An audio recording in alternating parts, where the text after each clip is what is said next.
Today we have two talks. We will start with a very short lightning talk, and then by Thomas, your last name, sorry? Anarius from Trifork. And then afterwards we have Sharon Petasoni from Docker talk about the Docker. Before we start with the talks, some information from Pragma that's hosting the event tonight.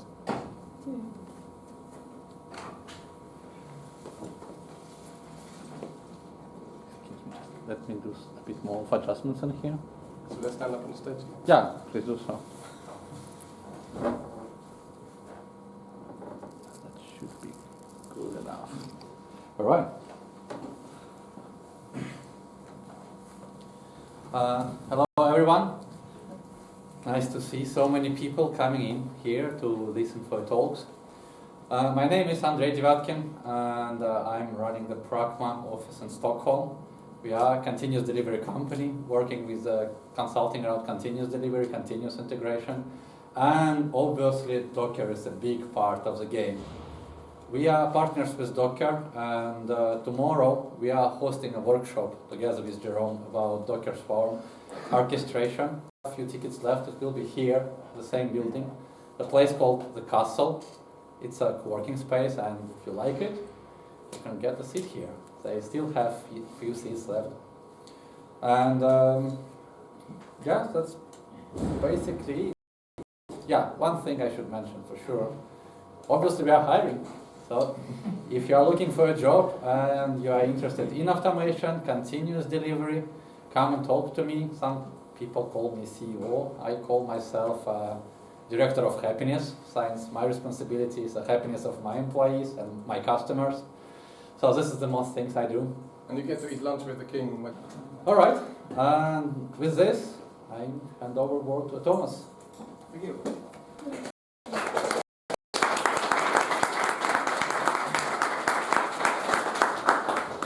Hello, everybody. My name is of Trifork here in Sweden.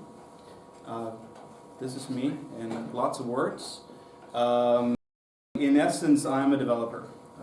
My title might be CEO, but I love code, and that's what it's all about for me.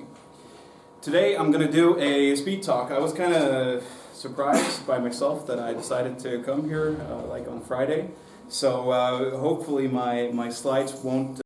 But today I'm going to talk about some of the tools that are built around Docker. And one of them that we've worked with in my organization is Mesos. And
what Mesos does is that it pulls together your resources, and you can say to that pool of resources, here's my application, this is how you deploy, this is how you scale up and down, this is how the different entities in my cluster talk to each other. What Mesos then does in return is that every time some new resources are added to the pool, it asks each individual application running within the pool, would you like some more resources? And for instance, you can imagine if you are running a database inside Mesos, you might be running out of disk space. So when you get offered some disk space, you say, yes, thank you. And Mesos directs you to, you can deploy to this server. So this includes two parts. One is called the scheduler, which is the part that you define, one of the parts that you define yourself, where you define how to accept offers of resources. So if you're a database, you might need a certain amount of memory or a certain amount of disk space to even consider an offer of resources. Yeah. And then once you've accepted a offer for resources, you tell Mesos, yes, thank you, and Mesos allocates some space for you to run inside. And that's the executor part, as a part that you define yourself as well. So running something inside Mesos requires you to write a scheduler and an executor. Now, how does this relate to Docker? Well, executors can just be Docker containers, right? So in order to start up your application on a server, well, it pulls down some Docker image and runs it on a server, and it connects the applications together using Mesos. So what you get, this is a proprietary application called DCOS, which is kind of a you can think of it like an activity monitor for your cloud, right? You can see what is going on, what is running, how much of my machine, my virtual machine, my pool of resources am I using at any one time, right? In this case, you can see that CPO allocation is about 47%. That means, oh, I have a lot of machines that I'm paying for that I'm not actually using. Maybe I can spin up my the number of nodes that I'm running, or I can kill some of my nodes because I only need half of them, right? So, Mesos makes your cluster look like a single computer, and really that's what you want, right? In the olden days, you would install your software on a machine. Today, you deploy your software on individual servers. We want to get back to the simplicity that we had before, where you can just say, and run it, I don't care how. Now, that's of course very, very naive to say something like that, but that's where we're moving towards, right? We want to abstract away when having to deal with everything, cloud native communication between nodes, storage, that you want to be able to kill off a node one place and spin it up in another, and so on. And Mesos helps you do that. As I said, you can run Docker as the executors can run as Docker containers, but you can also say that you have defined your little web app as some Docker image and stored it in Docker Hub. You can deploy. You can point your CLI at your cluster and say, please deploy 5 instances of this image in the cloud. I don't care where, just give me the IPs when you're done. So what you use to do this is a framework, as it's called, which is just an application running inside Mesos called Marathon. And what Marathon is, it's kind of like Docker Swarm in the sense that you can spin up some machines, you just give me some nodes to run on. That's pretty much what it does. Here is Marathon's UI running inside Mesos, where you can see that I have different applications deployed and I scale up and down. Of course, all of this is available through a command line interface as well. There are similar tools to this. Kubernetes is one of them, where you can administrate a bunch of Docker containers or Nomad or Docker Swarm. They do similar things, but this is just built for Mesos. So what you would do to start your application running inside Docker is that you would say you would define this configuration for your application. Say in this case we have, I don't know, can I point with this? Yeah. In this case we have run this libmesos Ubuntu image, and I want one instance of it in order for my application 2 megabytes of RAM and some other resources, right? So rather than having to write your own framework, your own application on top of Mesos, you use Marathon and give it a recipe for how to run your application, and it allocates your applications out into Mesos for you. So Marathon allows you to deploy your containers, add 2 nodes, right? And keep your deployment as code, as we just saw in the previous slide, right? You can see this is how it's deployed.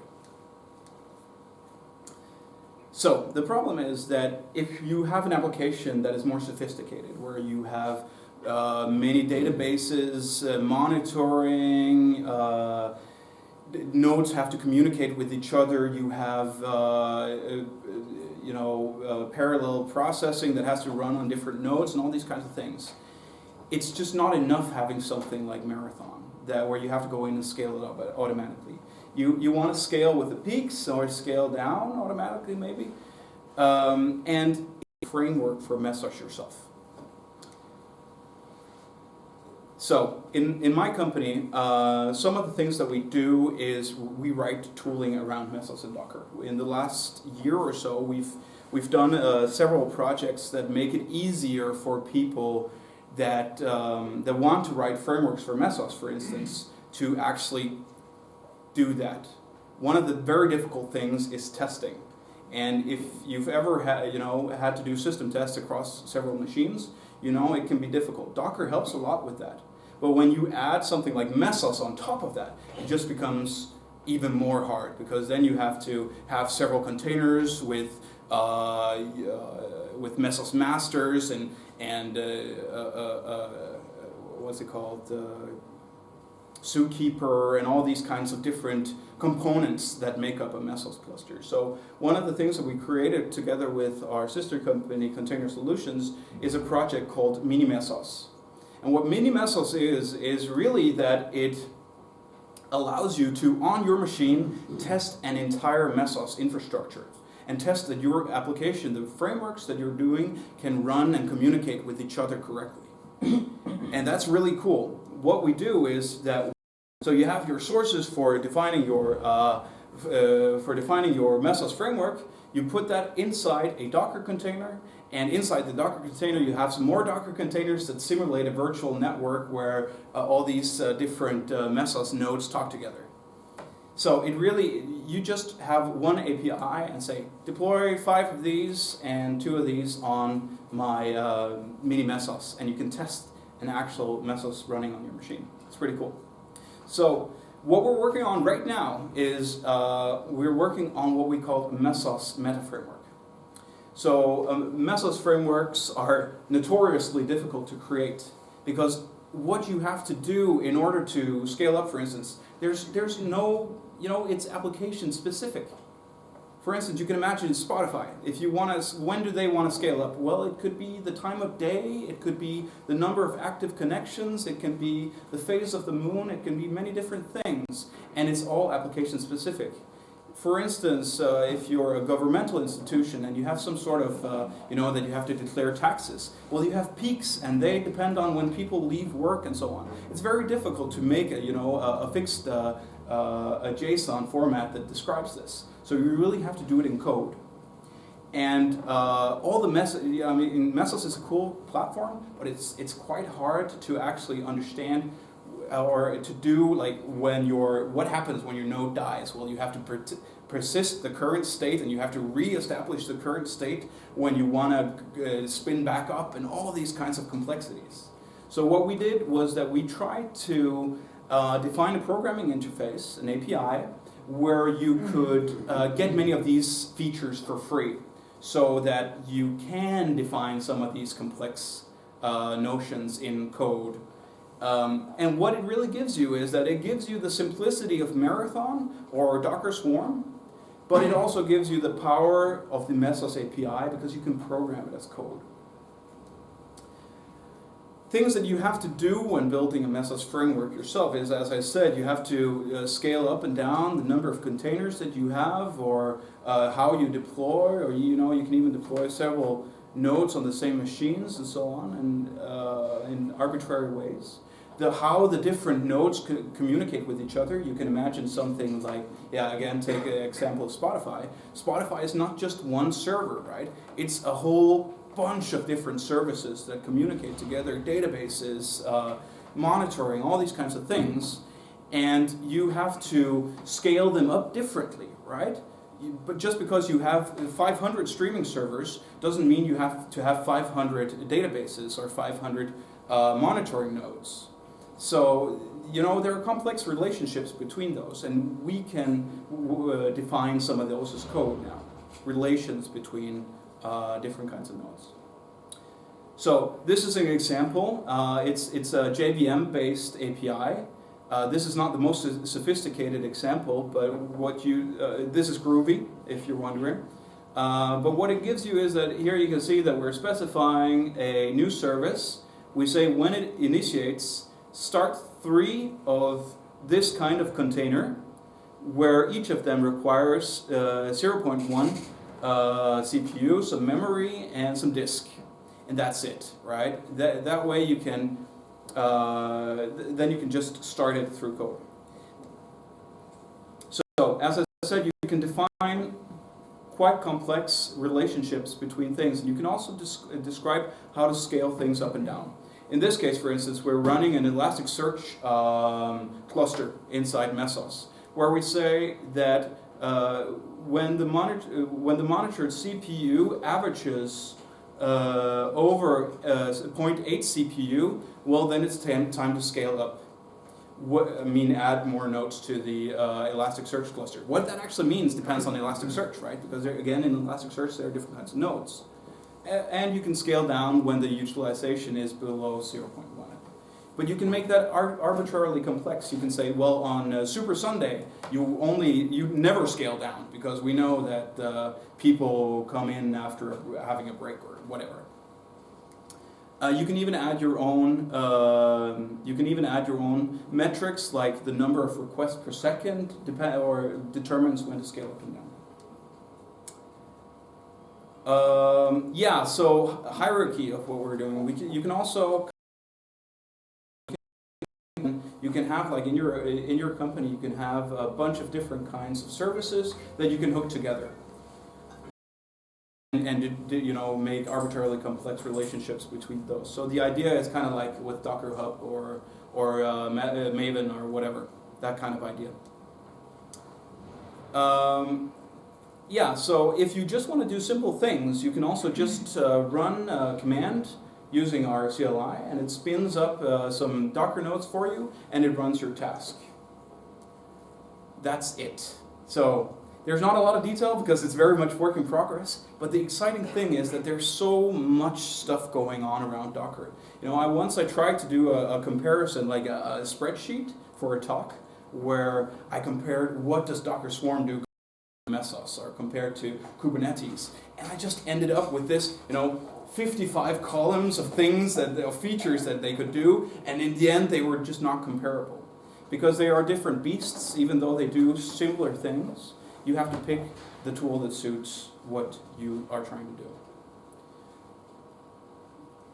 So, before I step down, I just want to say that my company, Trifork, every year we host big IT conferences called GoTo. This is the first year that we're doing it in Stockholm. And we have some workshops that are quite relevant to you guys, I think, if you're interested in Docker and this whole operations kind of thing. And for instance, Kubernetes, creating Mesos frameworks, microservices, Terraform, and Consul. So if your company is looking into this, you should check out our website. This is the event. It's a developer conference.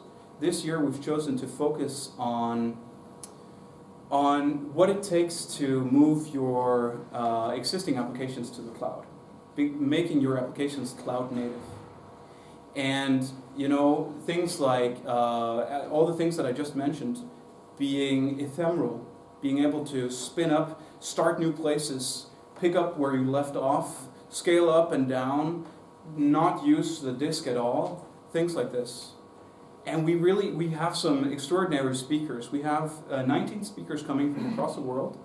And Adrian Cockcroft, for instance, is one of the big names. He was one of the guys who defined Netflix's infrastructure and has become quite famous from that. We also have other big names like James Lewis from ThoughtWorks. But you should check out our webpage at gotostockholm.com. And since you are our target audience, we're going to give you a whopping 30% discount code. So you get 30% off if you guys sign up. And this is for the Docker group. The promo code is down here. So Docker Meetup. Go figure. Yeah, but we're going to talk about, it's going to be here at München on the other side of the water. So really nearby. It's on the 9th till 11th of May. Workshops on the 9th and conference on the 10th and 11th. And I hope to see some of you guys. Come and talk to me if you're interested in knowing more. That's me. Thank you.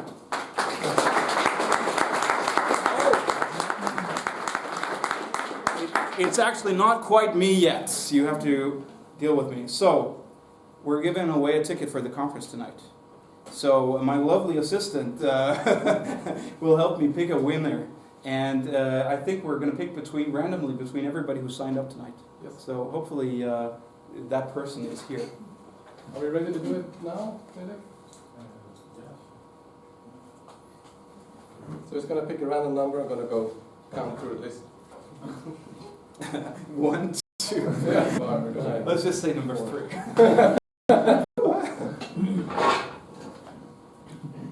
So I'm joining random.org. 61. Promo code as well.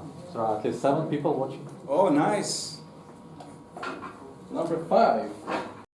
One Carlson. Niklas Karlsson.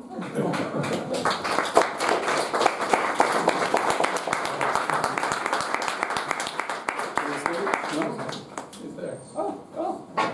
This seems like, yeah. Congratulations. I hope you can make it. I hope so too. Good. Thank you. Alright, there is some logistics that we forgot to explain. If you are looking for a toilet,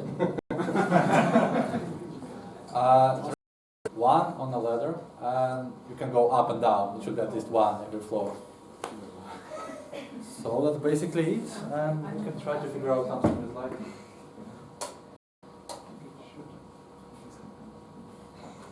think this is what we have. So, any other questions before we let Sharon take the stage? So, for you, those of you who don't know Jerome, since I started using Docker, I've always looked to Jerome's blogs and tweets and tutorials to learn. So for me, it's a great honor to welcome you to our meetup. Welcome. Hi.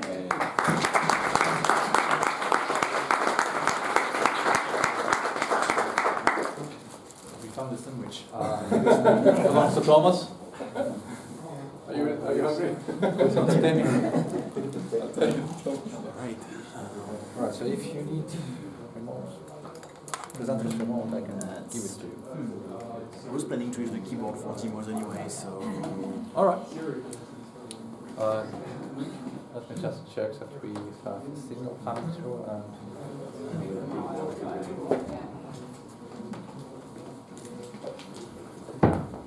Yeah. You.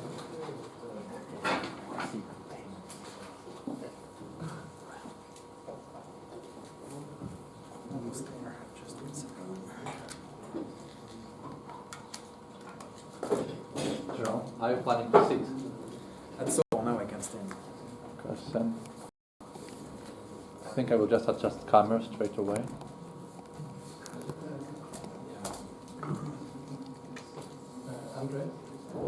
Andre, you have a Wi-Fi that you can use?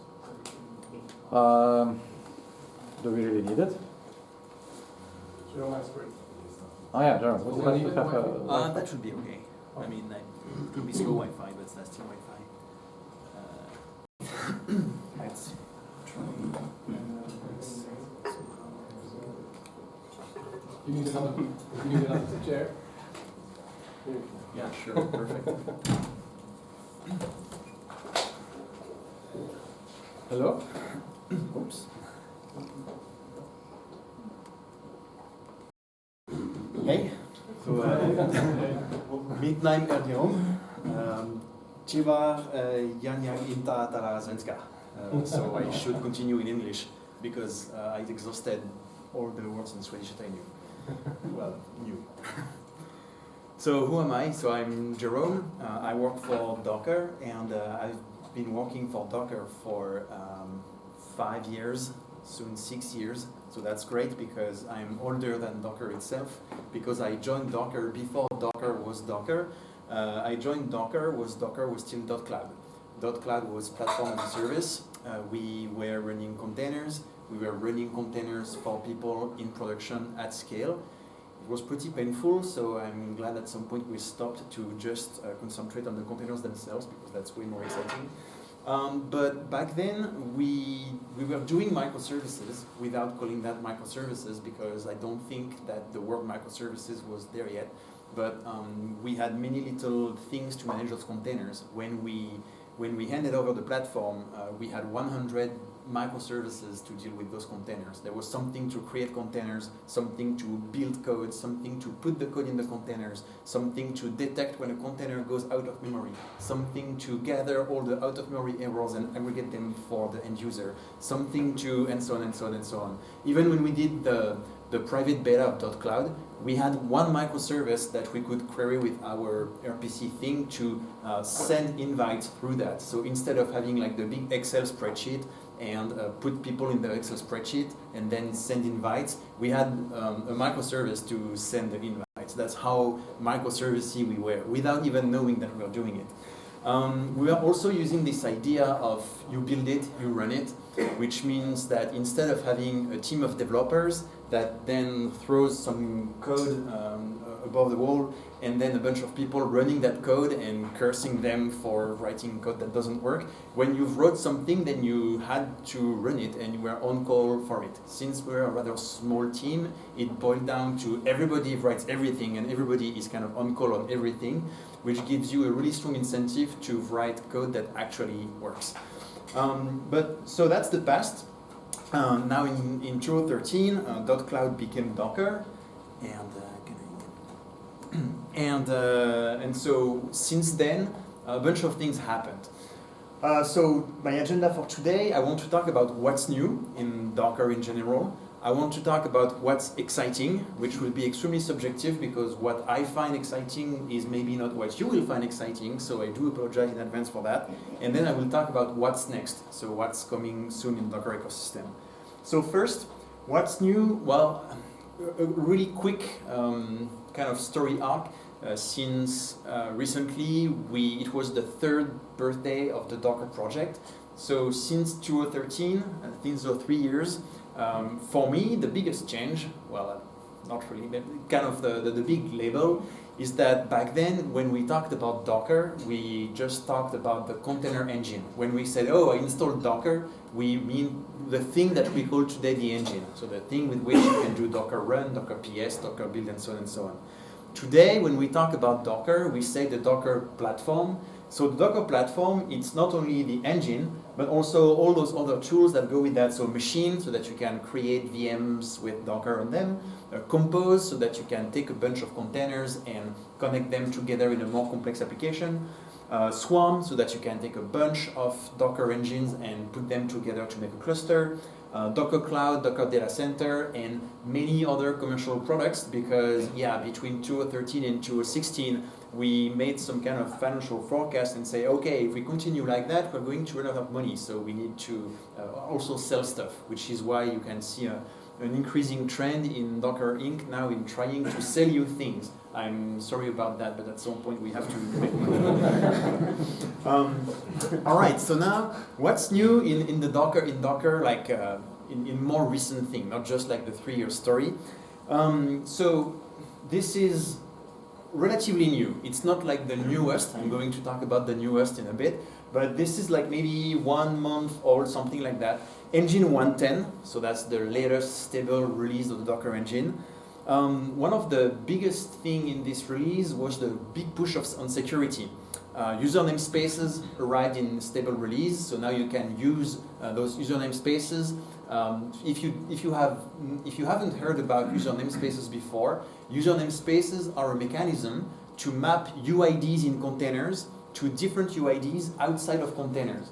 This means that you can be root inside the container, and that can map to a non-privileged user outside of the container. So from a security perspective, that's great. That being said, if you want to enable user namespaces, it's not as easy as you would think. You have to enable an option in the engine. When you will restart your engine, then you will notice that all your images have disappeared. In fact, they haven't disappeared, but there are two stores of images, if you will. One when you use the user namespaces, and another when you don't. This is for obscure UID mapping reasons, because basically once you have user namespaces, all the files that did belong to root now have to belong to somebody else. So to avoid a migration, which would be a fancy word for shun on all the files, we just decided to have a different directory where we would put the new images using user namespaces. And also, if you expect user namespaces to magically work for everything, I have some bad news for you. When you enable user namespaces, there are some features that won't work the same or even won't work at all. For instance, host networking, sharing the network stack between containers. User namespaces don't get us there yet. There are a few things that you need to change if you want to use user namespaces. So I would say that the idea is to provide user namespaces for people who are extremely security conscious. Like if you want to have this kind of big checklist because you want to have bulletproof containers, then you enable user namespaces with a bunch of other things, and you will lose a few features. But in the long run, we hope to be able to have all those features available with user namespaces as well. But as often, security is a matter of compromising between features and security. So here, you gain some security and lose some feature. SecComp is, so that stands for Secure Computing. It's a little bit like IP tables, but for system calls. So it's a mechanism so that you can control which system calls are allowed to a container. So normally system calls are like opening a file, creating a socket, seeking in a file, things like that, keeping the screen on. Yeah, that's not a syscall, but that should be. So with secure computing, you can define whitelists and blacklists of those system calls. And this is great from a security standpoint because the system calls are at the border between the containers and the kernel. So you want to really control thinly and accurately what's going on here. Docker update. So Docker update, this is not something to automatically upgrade the Docker engine or something like that. Docker update is to dynamically change the resources allocated to a container. You know, if you start a container with docker run -m 1 GB to give it 1 GB of RAM, then you can change that dynamically with Docker update. There is a daemon config file, so there are a few options there. You can't completely reconfigure the engine yet, but we hope to eventually get there. But you can already change a few things without having to do a full restart of the engine. There is also some experimental support for multi-architecture, which means that we get even closer and closer to being able to seamlessly run stuff on Raspberry Pis, on Windows, and other architectures. Networking. So in Docker Engine 1.9, the naming in the network is using plain entries in /etc/host. When you create containers and put them on a network, or when you use links, then you can give names to your containers, and those names end up being entries in /etc/host. In the engine version 1.10, this is now a dynamic DNS server, which is using something that you might know as views or split horizon, which just means that each container gets its own private view of the DNS. So in a container, when you resolve the name DB, it could resolve to one IP address. In another container, maybe DB resolves to a different IP address. If you're using Engine 1.9, and you want to use overlay networks, you need to have a pretty recent kernel, 3.16. In Engine 1.10, we enlarged the compatibility map to kernel 3.10, which is great news for people who are stuck on older kernels for stability, support, or whatever reason. There are a few other options on overlay networks, like now you can have isolated overlay networks. So each overlay network doesn't automatically come with a default gateway, And that's a feature that a lot of people wanted for a long time. You can now set the IP address of a container. So before, when people said, I would like to set the IP address of my container, we said, no, you don't want to do that. You just want to use port mapping or something. And network administrators were really sad about this. So network administrators can now be happy because you can just start a container with docker run --IP, an IP address, and it will allocate this IP address to the container. Push and pulls were improved, maybe especially if you are traveling a lot and you use 3G tethering, or if you have a really crappy Wi-Fi at home or something like that. Maybe you hate the fact that pushes and pulls were sometimes slow, would break in the middle, and so on and so on. This was improved a lot in Engine 1.10. Pull is now smarter. And push as well. For pull, now there is a download manager, so something that we had for FTP servers like 20 years ago, where it kind of figures out which layers you need in which order, and it makes sure to download first the layers that you will need first. I will try to demo that quickly. And parallel push, before when you would push an image, it would push the layers like one by one, slowly, making a pause like after each layer. Now it tries as hard as it can to push everything in parallel, so that pulls and pushes are much faster. Swarm 1.1, so the release notes, and when you see the changelog of Swarm after version 1, it's really not super exciting because it's full of obscure things like improved node management, which means that it's really a huge a lot of small improvements on reliability, detecting when a node comes down, and also some operational details, like when you do Docker info on a Swarm cluster, it will tell you all the nodes that you have, and it will give you a short status for each node, like what is the last error that was reported by this node. So when you have to manage a cluster, that makes a big difference. But when you are just the user, you won't see really anything new here. Failover and rescheduling, so those are two high availability features. Failover is about Swarm itself, so when you have a Swarm manager to control your cluster, when that Swarm manager goes down, you need to spin up a new Swarm manager. Well, now you can have redundant Swarm managers, and the way it works is pretty simple. It will use a leader election using a key value store. So if you're using console, etcd, or Zookeeper, it will use that. And when you talk to the active leader, it will directly control the cluster. And when you talk to a standby manager, then it will just transparently redirect your request to the active leader. So you can talk to any manager node, and it will transparently manage your cluster. Rescheduling is about failover, not for Swarm itself, but for the containers that you run in Swarm. So you can set a rescheduling policy on a container to say, I want that container to be restarted somewhere else if that node goes down. In other words, if I start my container on this machine and then that machine goes down, then Swarm will detect that and will be able to restart the container somewhere else. Compose 1.6, so the big change in Compose 1.6 is the fact that there is a new Compose file format, and I will show that. You'll see it brings great things, but it's not more complicated. Compose can now deal with networks, volumes. This means that in Compose, you have a bunch of services, and now you can put the services on different networks. So you can say, this is my front network, my database network, the network where I have my Cassandra cluster, and so on and so on. And you can put containers on multiple networks. So basically, it's YAML-defined networking, and it's pretty cool. All right, so now what's exciting?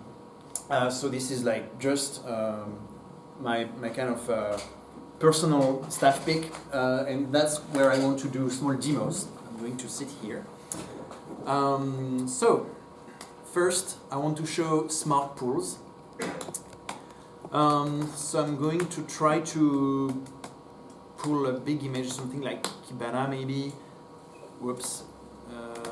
I want to talk to one node at a time. That would be better.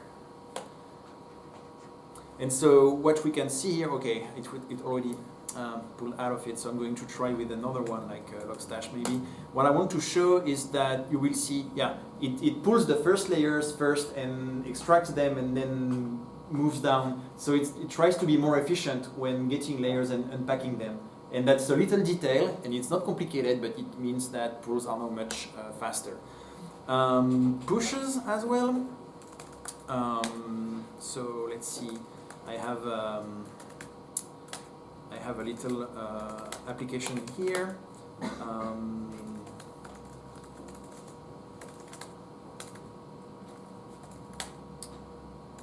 Right. So, okay. So I'm going to build an application using a. Whoops! Did I lose the Wi-Fi or maybe?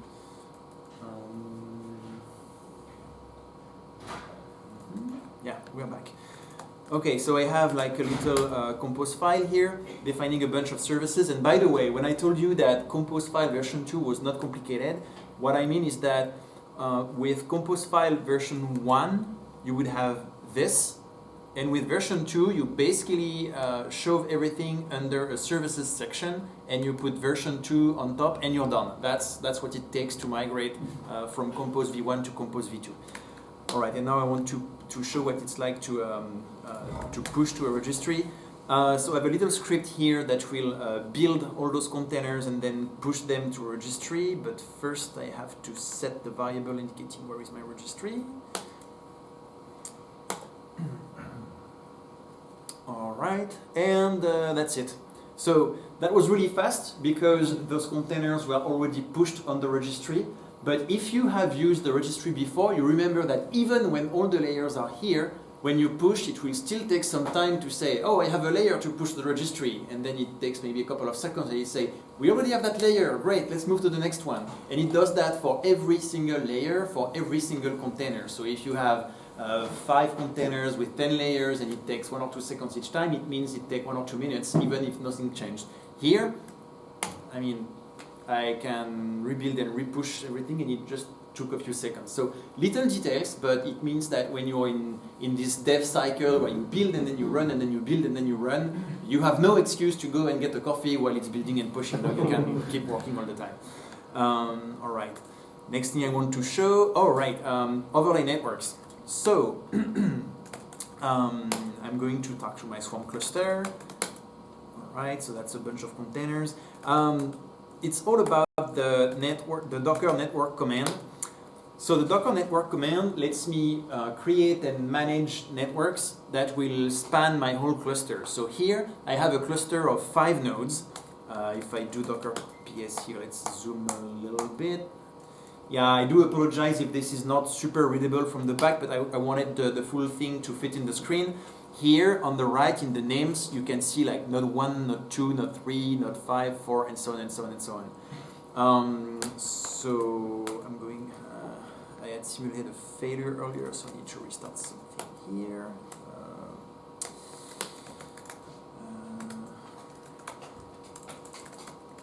Sorry. Great. Okay, so Docker network. What I can do with Docker network is that I can create a network. So for instance, I'm going to create the Rainbow network because, yep, you can put Unicode in your network names. Perfect. And now I can do Docker run --net the Rainbow --name. Let's pick a few colors like blue. And let's use -d alpine sleep. Alright, so I just started a container on this network. Now I'm going to start another. Let's say it's going to be green. And now I can do ping blue, and it actually pings blue. Ignore those 2 lines of warning. That's because I'm running a release candidate version of the engine, and so there are a few little things like that. And so now if I do Docker PS here, I can see that blue and green are on different nodes, like node 2 and node 3. So this lets you have some, I want to call that software-defined network, except that usually when we talk about SDN, immediately we imagine that extremely complicated thing when you have to pay a lot of money for specialized equipment, you have to acquire companies for billions of dollars to get something that maybe eventually works. While here the most complicated thing was the shortcut to get the emoji keyboard to get that rainbow. But other than that, it was pretty easy. You can put containers on multiple networks, so you can have a single container that can be a kind of a gateway between networks. You can dynamically connect and disconnect those networks. And here, my Rainbow network is using the overlay driver, but there are other drivers, like if you want to interface with VLANs or with specialized network equipment, you can do that and use network plugins so that your network is backed by anything you like. Is there anything else I want to show about networks? No, I think that's great. I mean, Unicode, the Rainbow network, how cool is that? I will take this opportunity to show net aliases.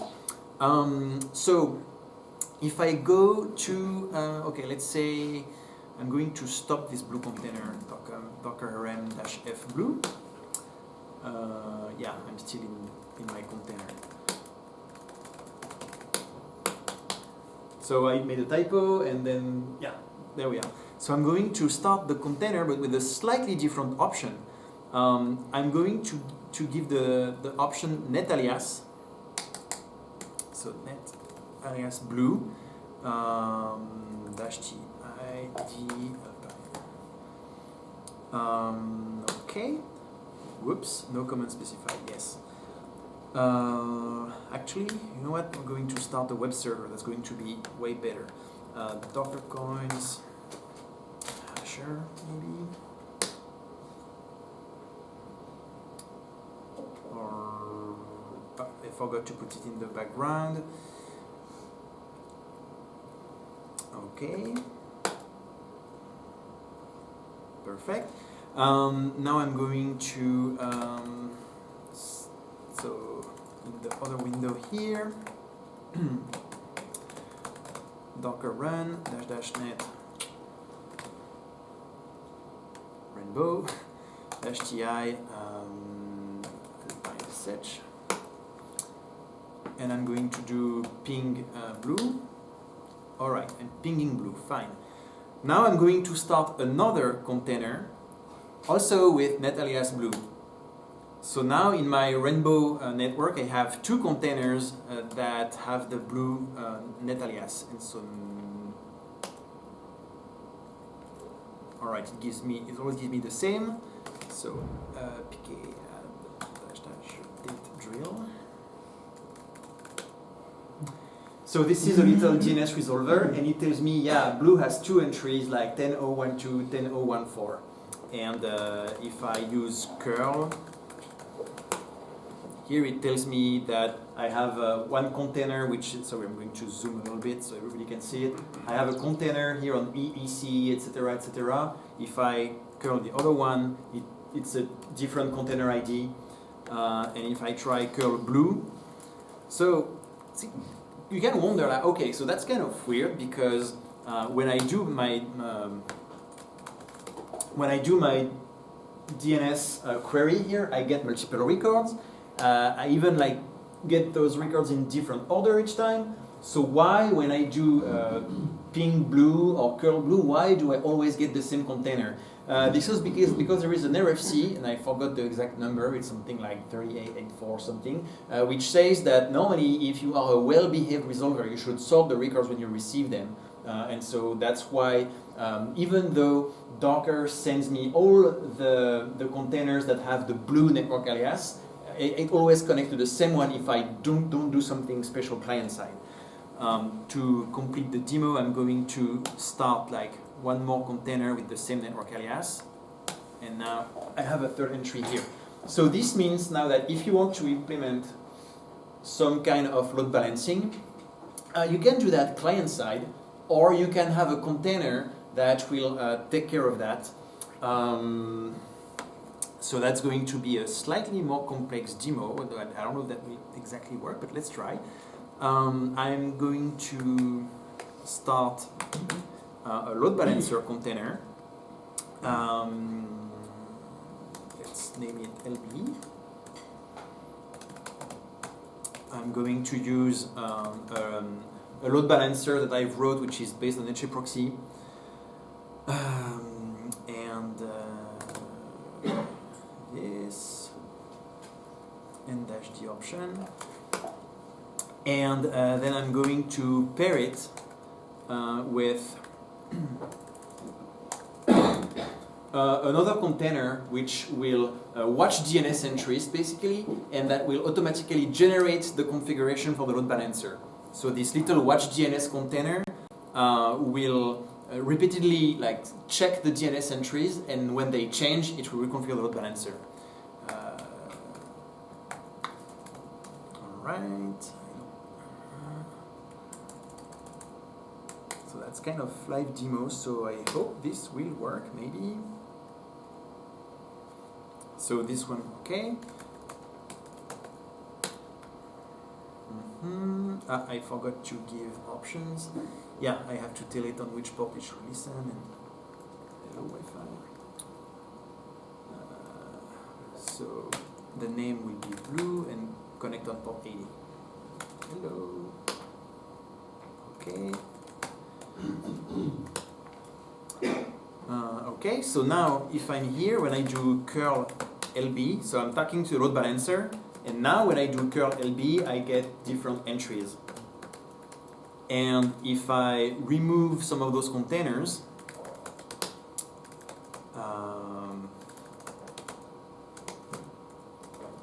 let's see. So let's remove 955. So see, at this point I get responses from 05 something, well, from those three containers. I'm going to remove one of them. So now when I do drill blue, I only get 2 records, and when I use curl, I just get responses among those 2 containers. So that lets us implement. Oh, that was not that. But thanks. No, so that lets us implement some load balancing from the container itself, kind of easily. I felt a little bit nervous doing the demo because that's the first time I do that live, but everything works fine. Well, proof. All right. Scaling and Docker and console in Docker. That's a feature that I really like on the ops side. Because so on this cluster that I'm using here, I have 5 nodes, and I'm using overlay networks, and I'm using failover and a lot of features like that. And so I'm using console as a key value store. It is probably super small, so you can't really see it, but console is running in containers on the cluster. So my Swarm cluster of Docker engines relies on console, and console itself is running in Docker. So when the cluster is running, everything is fine. My engine connects to console is in a container, but that's okay. However, there is a kind of chicken and egg problem. How does this story begin? How do you start console first? Well, you can't, because console is in the container, so if you don't have the engine, you can't start console.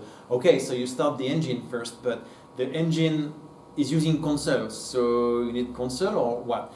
So it works by starting the engine, indicating to the engine you should use console on this address and port and everything, without having console. And the engine is kind of lenient, it's kind of nice with us. It will try to connect to console, but if that fails, instead of bombing out and saying no, I can start because no console, it will just, the features that require console will not work, but everything else, will work fine. So this means that at first I start my engines, and I can't use overlay networks, and I can't use all the Swarm discovery and everything, but I can still start my engines. Then I can start console in my engines, and then as soon as console is running, all the features are available. All right. What else do we have? Compose v2, I showed that briefly. But I want to show a more complicated Compose v2 file, because I say, okay, we can do a YAML-defined networking. So YAML-defined networking looks like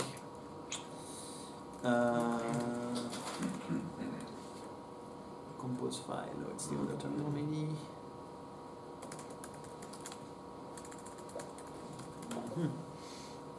I think it's that one.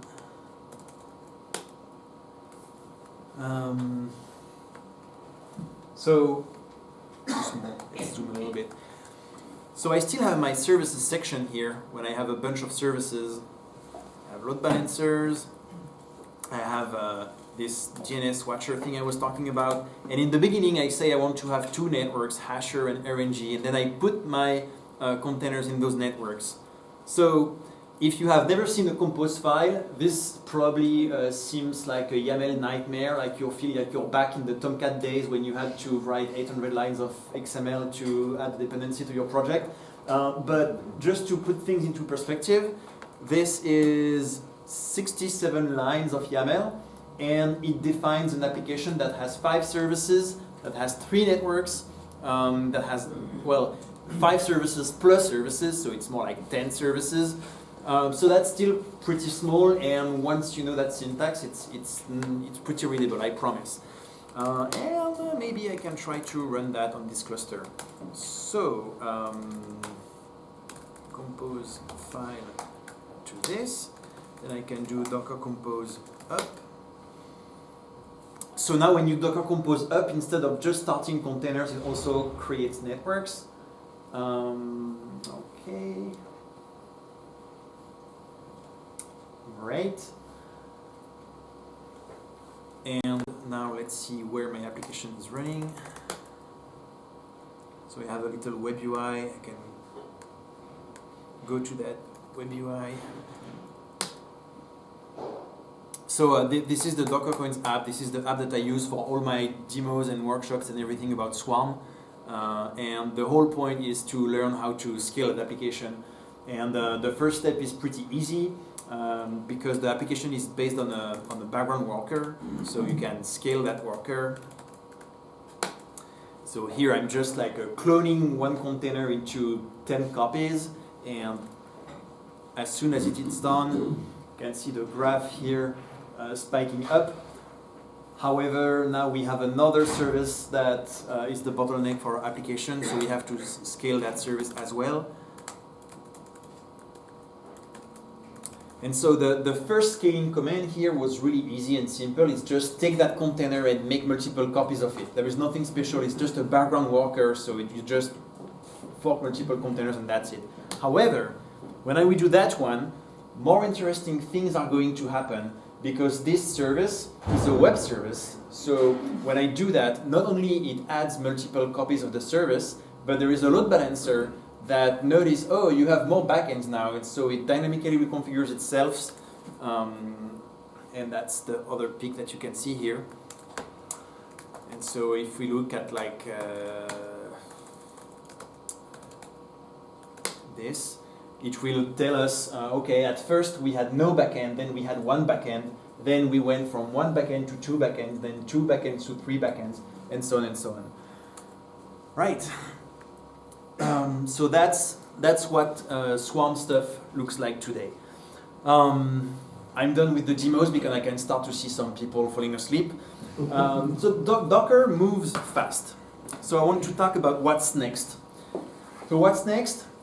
Usually when I'm at that part, I do some kind of Nostradamus-style predictions, like I think we're going to do this, and people usually believe me because I work at Docker, but really I have no say and no power in this. I mean, I'm currently in this extended trip in Europe, so when I was in San Francisco, I could at least say, well, yeah, I can walk up to the desk of the person working on networking, and I can ask them if they could implement this feature, or I could try to bribe them or threaten them or something. But no, I can't even do that. So when I do predictions, usually it's just like I say, it's just like, I'm not sure, who knows. However, here I'm pretty sure about what I'm going to say because all that stuff is in RC right now, in release candidate. So, and this is a public RC. When we do release candidates, it's not like for internal use or something. In that case, it's general public. So Engine 1.11. The big change in Engine 1.11 is invisible. It's the switch to Containerd. So it's invisible because for most of you, it won't change anything. But under the hood, it's huge. It means that when you will start a container, instead of directly having the engine manipulating C groups and namespaces, and now the engine will talk to containerd. So containerd, it's a little bit like, well, it's like the Docker engine itself. If you remove the API, if you remove the build system, if you remove networking, well, you kind of remove everything except the stuff that basically runs the containers. And even containerd really doesn't run containers directly. It will use an OCI compliant backend. So for now, it's using runC, this little thing that we used in some cool demos in the past. Maybe you've seen the demo at DockerCon last year, where they were playing Quake 3 on a server in Singapore or Hong Kong, and then migrating the Quake 3 server to the East Coast and then the West Coast without stopping playing. So they move live processes. So that's what containerd is using. And the goal is to be able to use any OCI compliant backend. So it means being able to switch to, I think, like those Intel clear container things, or Rocket, or anything like that. This means that in the Docker engine itself, there is no Linux specific code anymore. Like it's now completely portable and generic. It will talk to containerd instead. Well, containerd will be specific, but the engine itself is now architecture agnostic.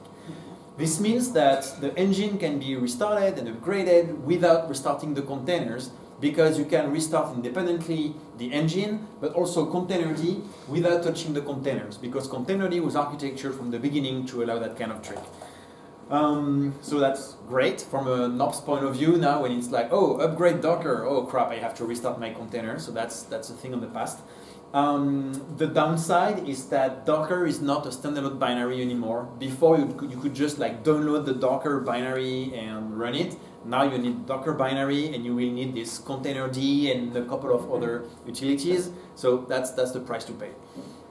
On the networking side, I mentioned that in engine 1.9 it was just entries in etc host. In engine 1.10, when you have multiple containers with the same network alias, Docker will pick one of them and return only that one. In engine 1.11, I completely forgot to show, but in my demo, obviously, I was running Docker 1.11.0 RC2, released like 10 days ago.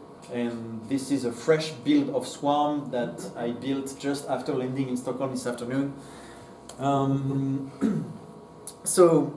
Yeah, in engine 1.11, now the engine returns all the DNS records so that you can do some client-side load balancing without requiring introspection. And I did the demo already, so we're good. In engine 1.12, maybe we will get some embedded load balancing. That's clearly the roadmap in the long run. We want people to be able to automatically get ways to load balance things without having to add extra containers like I did in my demo.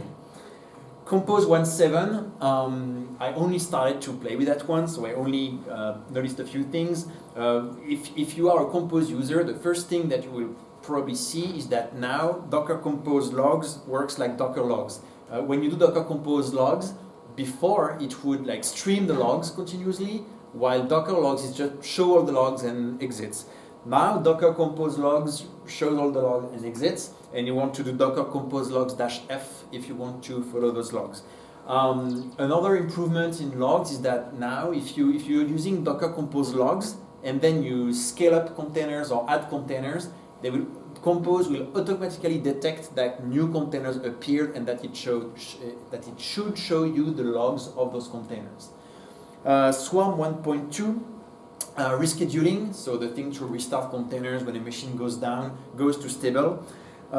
Here I want to tell a short story about simulating failures and also being embarrassed about that. When I started to test failover in Swarm, so I had this 5 nodes cluster, and what I was doing is start a container with a rescheduling policy, and then I was rebooting the machine, and I was waiting for the container to appear on another node. And that didn't work. Instead, I would see the container show up on another machine, but it wouldn't start. The container was here, but it was stopped, it was created, but it was not running. So I started to complain to the Swarm team, like, what guys did you do? What's going on here? And it turns out that if you do reboot on a machine, you're doing a clean shutdown of the Docker engine. So the Docker engine will shut down all containers.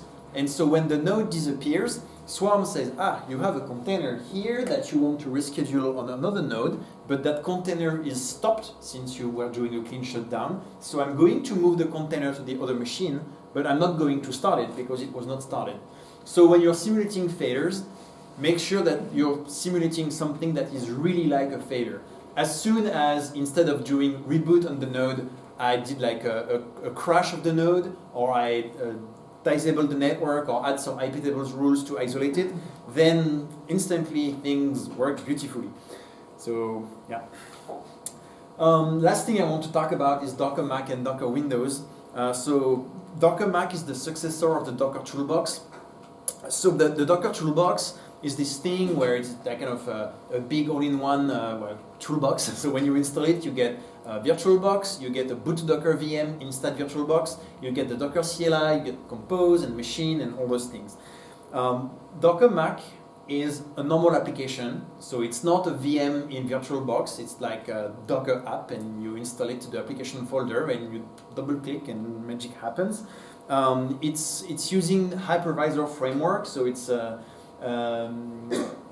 normally I had updated that slide, maybe. Yes. So Docker Mac is still using a VM under the hood. It's Moby, not Bobby, sorry. But that VM is no longer using VirtualBox. It's a normal USX app, so it's a little bit like QEMU in the sense that it's userland, but it will not be slow emulation like QEMU. It will use hypervisor framework, so it's kind of a little bit like using KVM on Linux. So for now, Docker Mac is in private beta, unfortunately, but we expect to have that available generally soon. And if you're really impatient to test Docker Mac, you can send me an email or a tweet or something, and I will try to get you on the private beta list. Some people were extremely angry about this private beta thing, like, why the F did you have this thing? Can't you just make the thing public and be done with it? The reason is that we know that there will be bugs, and for now we would rather give out this private beta to a smaller number of users who are already power users and who we know that they will be okay with taking the time to file a nice bug report, and they will know, like, if they get an error, they will know if it's a problem coming from their Docker engine or some other container, and so on and so on. So that's the why of a private beta. I've been on the other side of private betas before, like, I want to use that stuff, just let me download it and be done with it. And so I was kind of unhappy about private betas, but now that I'm on that side, so on the side of the team making the product and having to do support, private betas are actually really helpful because they avoid having thousands, or in the case of Docker, not far from millions of users using your thing, and sometimes half of them don't really know what they're doing yet because they are just new users. And so if all of them file bug reports or are unhappy about the product, that's bad. So start with a small group and then you expand to everybody. That's all I got for today. Thanks a lot. If you have questions, I will be more than happy to try to answer them.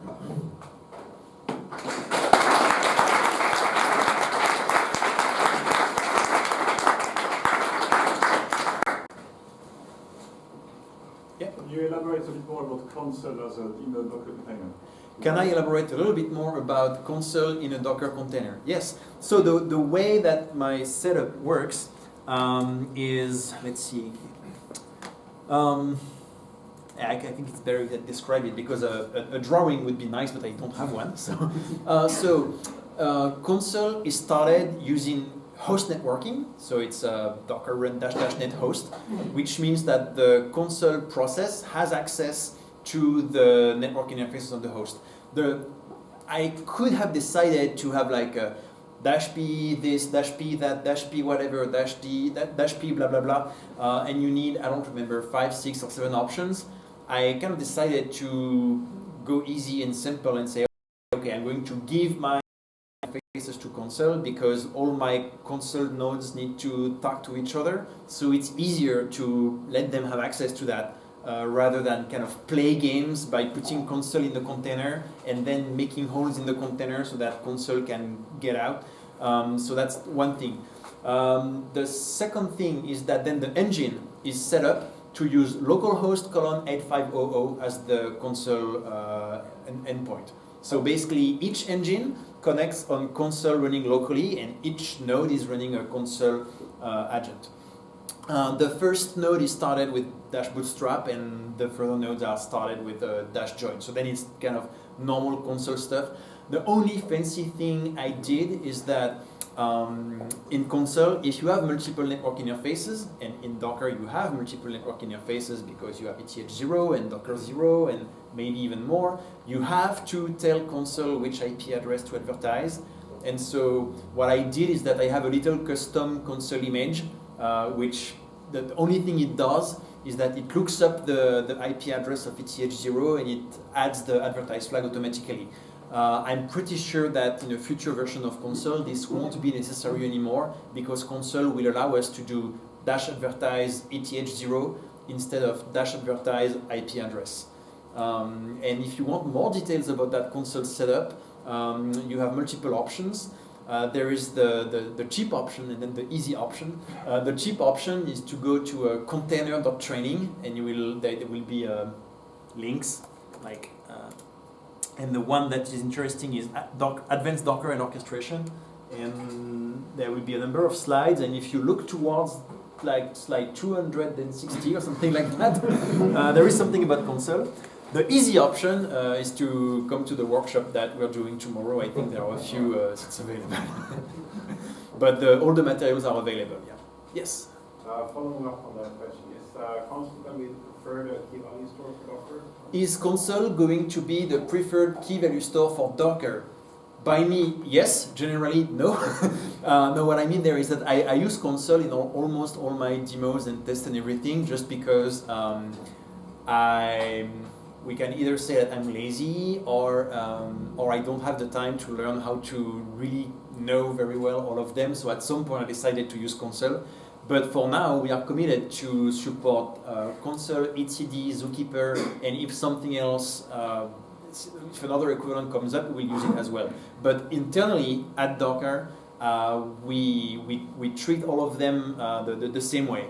I have a personal preference for console, but that's just me, Jerome, not Docker, the company.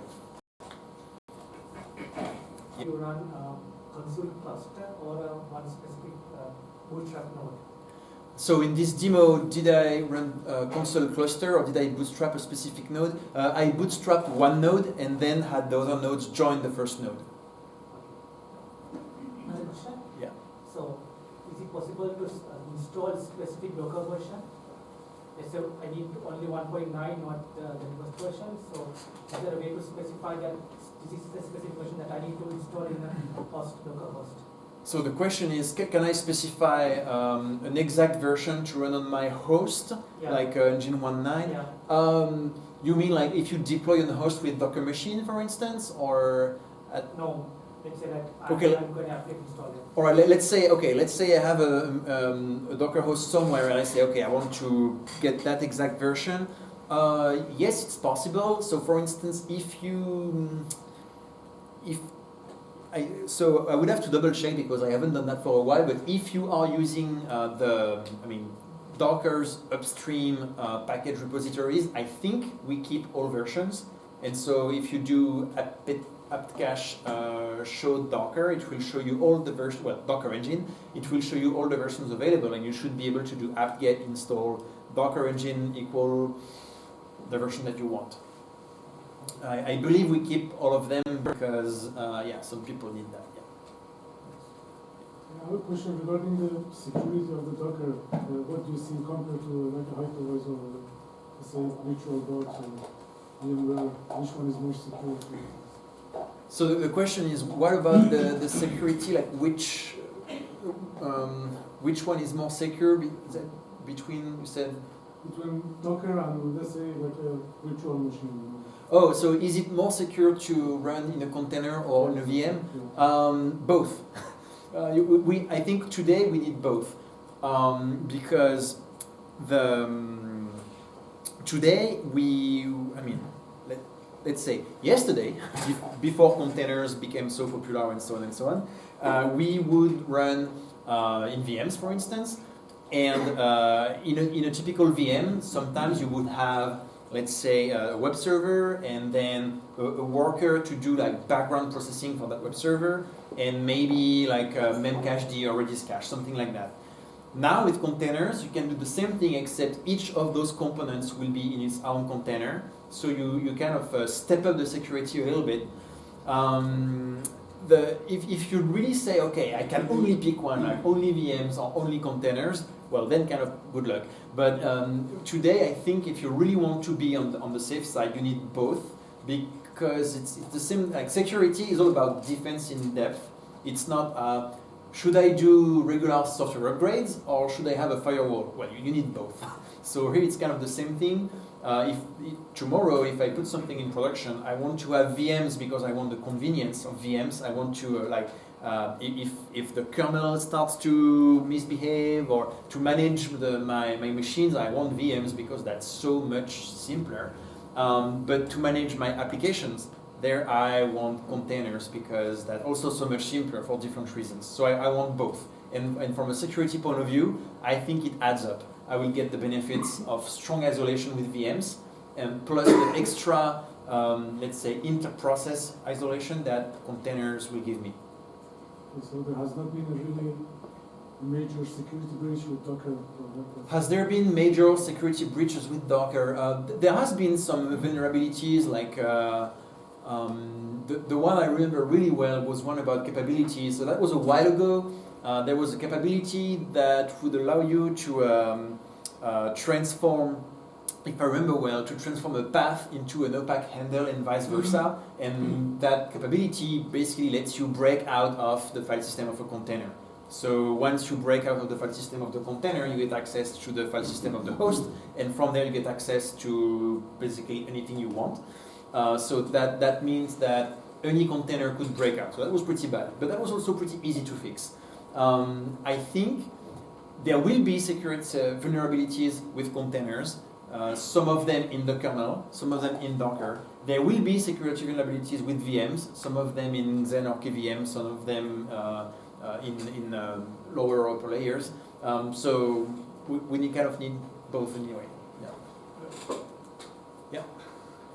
So how do you plan to handle complexity? I mean, if you are moving to using containerd, which is going to run a number of different types of hosts, you're going to have security hosts, like multiply 3, 4, 5, I don't know. How are you going to handle this? So the question is, how do I handle complexity if I have if I have VMs and containers, now I have multiple different hosts to manage, and security-wise. Yeah, security-wise, how do I keep track of CVEs? How do I upgrade? This reminds me a remark that somebody from Google made a while ago, explaining that they wanted to have something like that for them. The kind of weird thing with containers was, okay, I'm maintaining my host, and now I have to maintain the host and the container. I would like to use the same thing for the host and the container. And it took me a while to really have a good answer to that, because at first was like, wait. And so the answer for me is that the way we do security before the container age, so to speak, is a kind of matrix. Like, okay, you have many libraries, many applications, and it's a big multiplication, a big explosion of everything. Like, I have a machine with Node and Mongo and SSH and Nginx. SSH and Nginx will use the system's OpenSSL. However, Node and Mongo ship with their own OpenSSL. So if there is an OpenSSL vulnerability, I upgrade, but if I don't upgrade Mongo and Node, I don't get the upgrade. So it creates a kind of big explosion of versions, and we got kind of used to manage that because, okay, we subscribe to this mailing list and we have all those vulnerability scanners, and that's how we do it. Today, I think it ends up, instead of being this multiplication, it's more like an addition. It's like I have my host system, I have my containers, I have so my Mongo and Node and Nginx container, but each of those systems independently is simpler, and more importantly, they don't interact with each other. When I'm on a classic environment, I have a bunch of programs that depend on a bunch of libraries, and so I have those dependencies, and maybe I will update one library that will break another program. If I'm in containers, each environment is clearly independent. If I want, I can do atomic updates on the host. I can use CoreOS or Project Atomic or any of those systems like that to say my host is a read-only thing. It's super simple. It runs like 4.5 processes, and that's it. And then each container can have this strict minimum viable set of packages.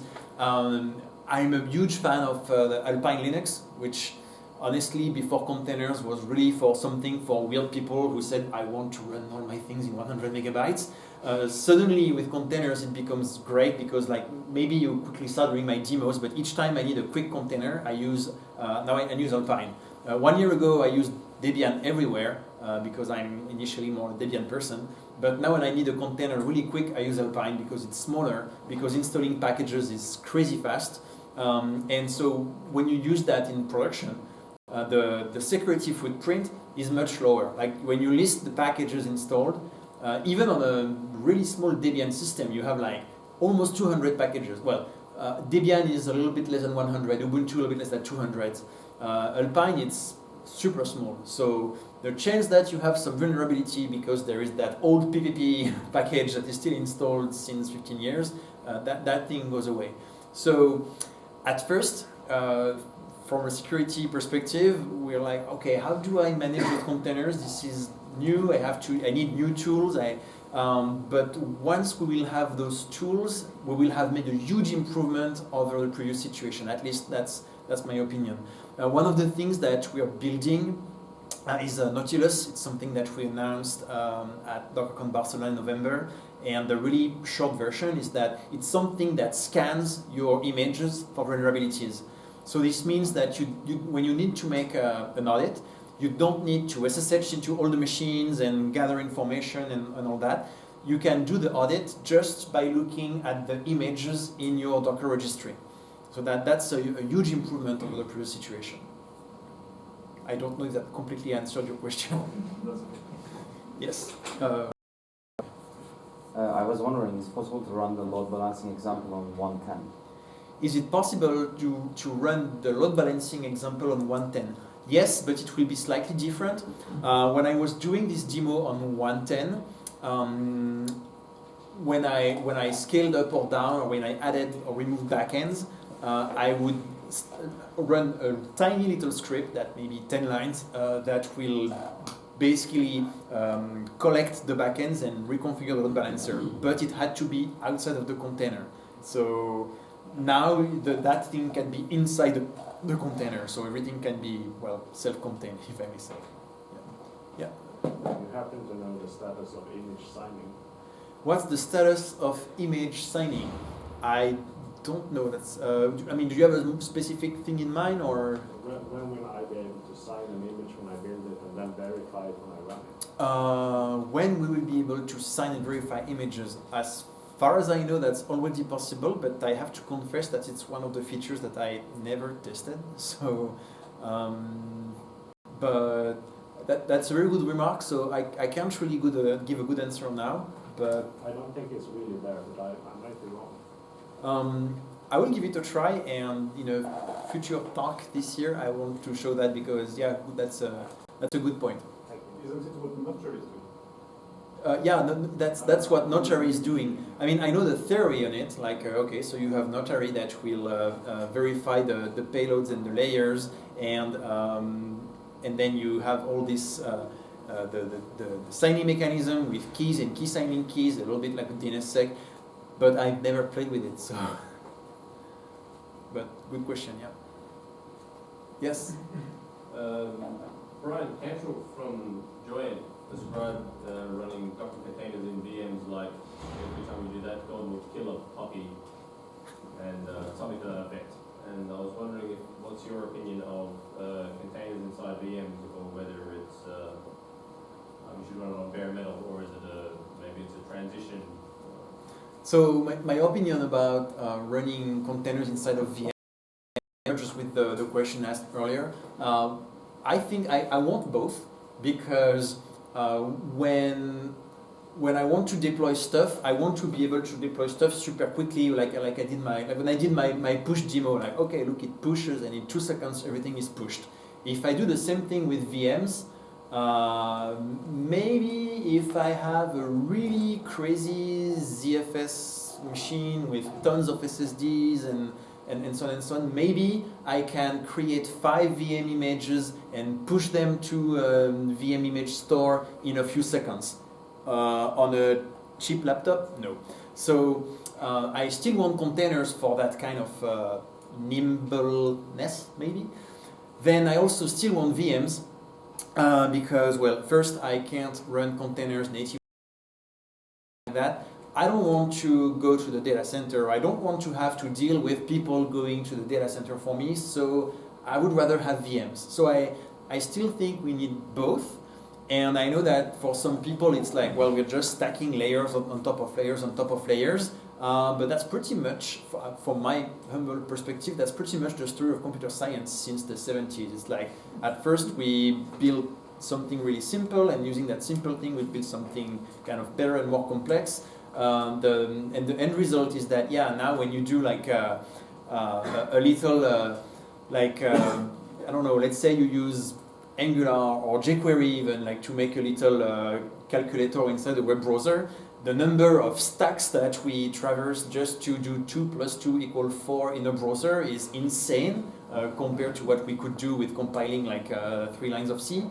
But the difference is that now anybody can do it in the browser immediately and can create interfaces using all those stuff that we built after all those years. So I think I still want to have VMs and containers because I want to have the advantages of both. And when there will be something else like unikernels, I want to have that as well. I don't want to have to pick this or that. I just want both. Yeah. You just mentioned unikernels and Docker bought unikernels. I just mentioned unikernels, yeah, so now I have to tell more about unikernels. Yeah, so we acquired Unikernel Systems, which is a team of completely crazy smart people in Cambridge. What can I say? Like, well, the Docker Mac, this thing which is in private beta, is a lot like the child of Unikernel Systems in some ways, because even though the end result is an application like that you install on a Mac, like a normal application, like in the application folder, under the hood, it's a lot of really low-level system stuff. It's a Linux VM that runs in a really weird kind of virtualization environment and that can talk to your system. It has a full TCP/IP stack for reasons that I won't develop because otherwise we'll still be there tomorrow morning. To make something that works really easily out of the box, you need a lot of really complicated things, and so that's what those people are working on right now. Down the road, we see unikernels as it's something maybe in between containers and VMs, in the sense that it's less than a VM, it's more than a container, but it doesn't mean that it will obsolete both containers and VMs. I think at some point I will have VMs, and some of those VMs will be normal Linux VMs, some of them will be unikernels. Maybe there will be a unikernel providing network or storage features for another VM or another unikernel, and so on and so on. So.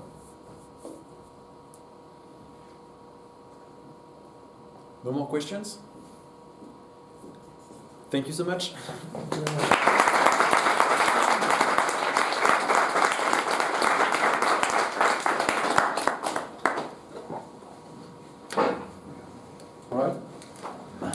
Oh, I forgot one thing. I too have a conference, but unfortunately I don't have a free thing to the conference, but where is it? It's supposed to be somewhere. Yeah, there it is. So DockerCon, it's in June in Seattle. It will sell out, so if you want to go, get your ticket now. I should have a promo code too, but I don't know what I did with it. Seriously though, if you want to go to DockerCon and want a promo code, like ask me or tweet at me or something, and that can be arranged too. But yeah, that's all I got. Thank you.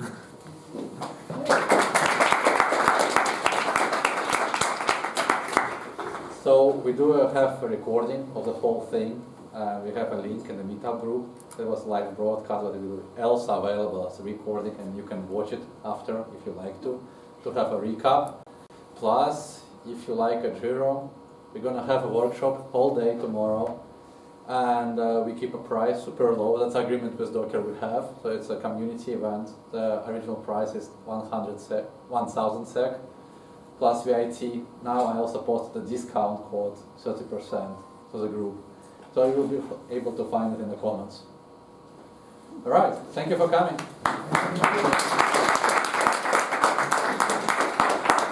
Thank you very much for Pragma for hosting tonight. Yeah? Thank you. I think we can arrange more. We have more speakers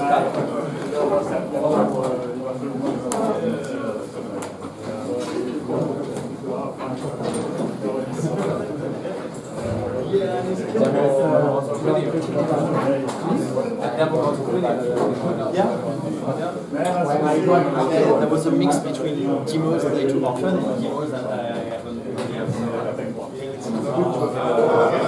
I need to have something that works. Thank you for helping with camera. Cheers. Some great folks kind of Berlin said that. Absolutely. Good stuff. Thanks for organizing this. Very nice.